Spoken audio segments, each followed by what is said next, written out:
तो देखिए, अग्निपथ योजना को लेकर केसी त्यागी ने क्या कहा। अग्निपथ योजना की समीक्षा हो, केसी त्यागी ने कहा। चिराग ने भी समीक्षा से इनकार नहीं किया। विजय सिन्हा बोले कि ये कोई विषय ही नहीं है। अग्निवीर योजना को लेकर के मतदाताओं के एक हिस्से में नाराजगी रही है। हमारी पार्टी चाहती है कि विस्तार से उन कमियों खामियों को दूर किया जाए जिसको लेकर के जनता ने सवाल उठाए। तमाम इन विषयों पर क्यों नहीं चर्चा हो सकती है? बिल्कुल चर्चा हो सकती है, बैठ के तमाम बातों पर चर्चा हो सकती है और देश हित में जो होगा वो फैसला लिया जाएगा। कौन क्या कहा है, विषय अब वो नहीं है। विषय अब ये है कि राष्ट्र मजबूती से बढ़ना चाहिए।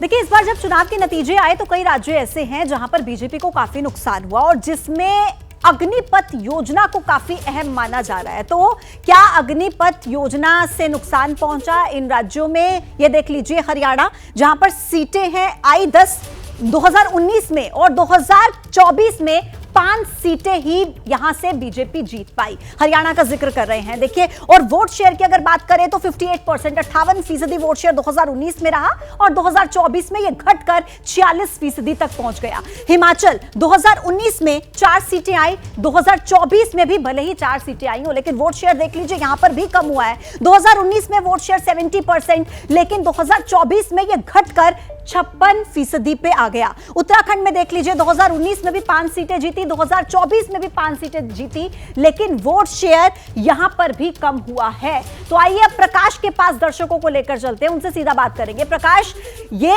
इग्नोर नहीं किया जा सकता कि जिन राज्यों से सबसे ज्यादा युवा सेना में भर्ती होते हैं वहां पर काफी ज्यादा नुकसान बीजेपी को हुआ है और यह एक बहुत बड़ा चिंता का विषय बीजेपी के लिए भी होगा। और जब एनडीए की सरकार में जो साथ में घटक दल हैं वो इस बात की मांग कर रहे हैं तो यह कितनी बड़ी चुनौती रहेगी अब बीजेपी के लिए?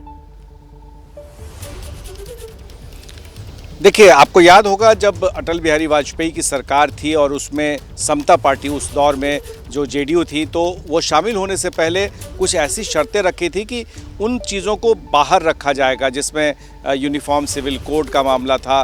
तो ये तमाम मुद्दे थे जिसको कि अलग रखा गया था। लेकिन इस बार फिर से क्योंकि बीजेपी को पूर्ण बहुमत खुद से नहीं मिला है तो ऐसे में नीतीश कुमार ज़रूर चाहेंगे कि जो कंट्रोवर्शियल एरियाज़ हैं जिन पर विचार होने चाहिए, जिस पर आइडियोलॉजिकल डिफरेंसेस हैं जेडीयू के, तो कम से कम उन मुद्दों को नहीं उभारा जाए।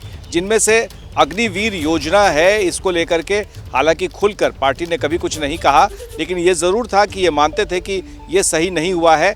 तो ऐसे में इस बार उन्हें मौका मिला है अपनी बातें रखने का, अपनी बातों को मनवाने का, तो ये मौका जेडीयू नहीं छोड़ेगी। तो ऐसे में न सिर्फ अग्निवीर योजना बल्कि बिहार को विशेष राज्य दर्जा या विशेष स्टेटस देने का या विशेष पैकेज देने का, ये तमाम वो मुद्दे होंगे जिस पर कि जेडीयू चाहेगी। आपने देखा कि अब तक नीतीश कुमार ने सार्वजनिक तौर पर इस सरकार के गठन को लेकर के बीजेपी के नेताओं को लेकर के कोई ऐसा बयान अब तक नहीं दिया है। भले ही केसी त्यागी उनके बदले में बयान दे रहे हों लेकिन ये सच है कि नीतीश कुमार अब भी चुप है। ठीक है प्रकाश, मैं लौट रही हूं आपके पास। जैसे ही घड़ी का काटा दोपहर 2:30 पे आए, बबीता जी का दिल सास बहू साजिश के लिए मचल जाए।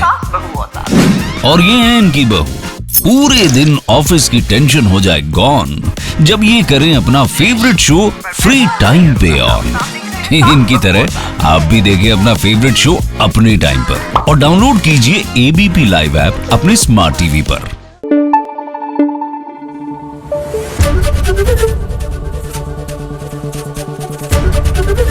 एबीपी न्यूज आपको रखे आगे।